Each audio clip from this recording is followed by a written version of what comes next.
Today our passage comes from the Gospel of Matthew, and it's one of my favorite Jesus stories. It's only found in Matthew's Gospel.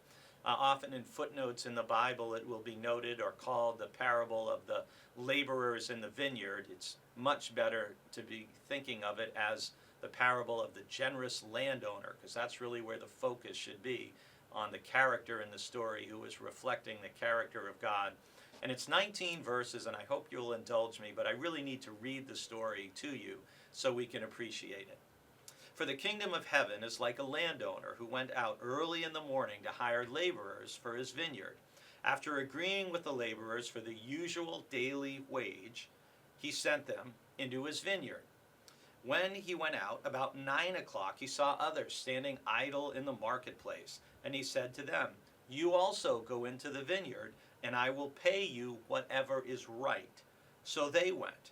And he went out again about noon, and about 3 o'clock, and he did the same. And about 5 o'clock he went out and found others standing around, and he said to them, "Why are you standing here idle all day?" They said to him, "Because no one has hired us." He said to them, "You also go into the vineyard." When evening came, the owner of the vineyard said to his manager, "Call the laborers and give them their pay, beginning with the last and then going to the first." When those hired about 5 o'clock came, each of them received the usual daily wage. Now when the first came, they thought they would receive more, but each of them also received the usual daily wage.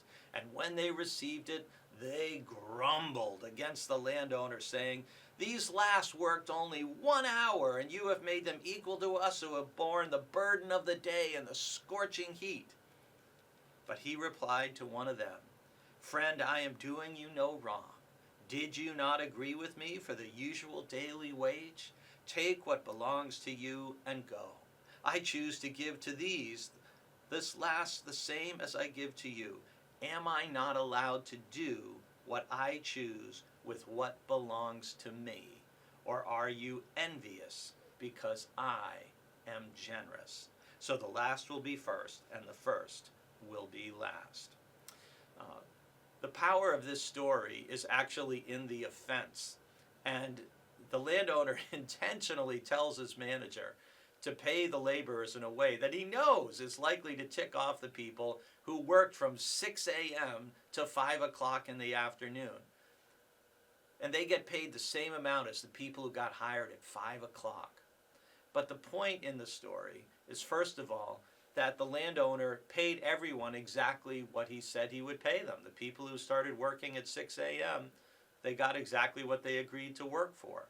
But with each succeeding time as you move through the day, everyone who receives the usual daily wage is benefiting from generosity and grace. And the point of the story is, if you find yourself offended by this story, that's likely because you see yourself as someone who was hired at 6 a.m. or 9 a.m. You know who's not offended by this story? People who see themselves as in great need of grace. People who see themselves and identify with the people hired at 5 o'clock, who stood all day hopeless, feeling crushed because they wouldn't have any money to buy food for their families. If you see yourself as a 5 o'clock laborer, you are grateful for God's generosity and grace. If you're offended by this story, you may need to ask yourself, why am I offended? Is it because I see myself as one of those faithful people who worked hard all day under the heat of the sun? Doesn't matter in the kingdom of God whether you got called into the vineyard at 6 a.m. or 5 p.m. God is generous, and we should be grateful. It says something about our spirit, probably, if we want fairness for everybody else and generosity for ourselves. I pray that God will help us to have hearts that are generous towards others and happy for God's generosity towards others and ourselves.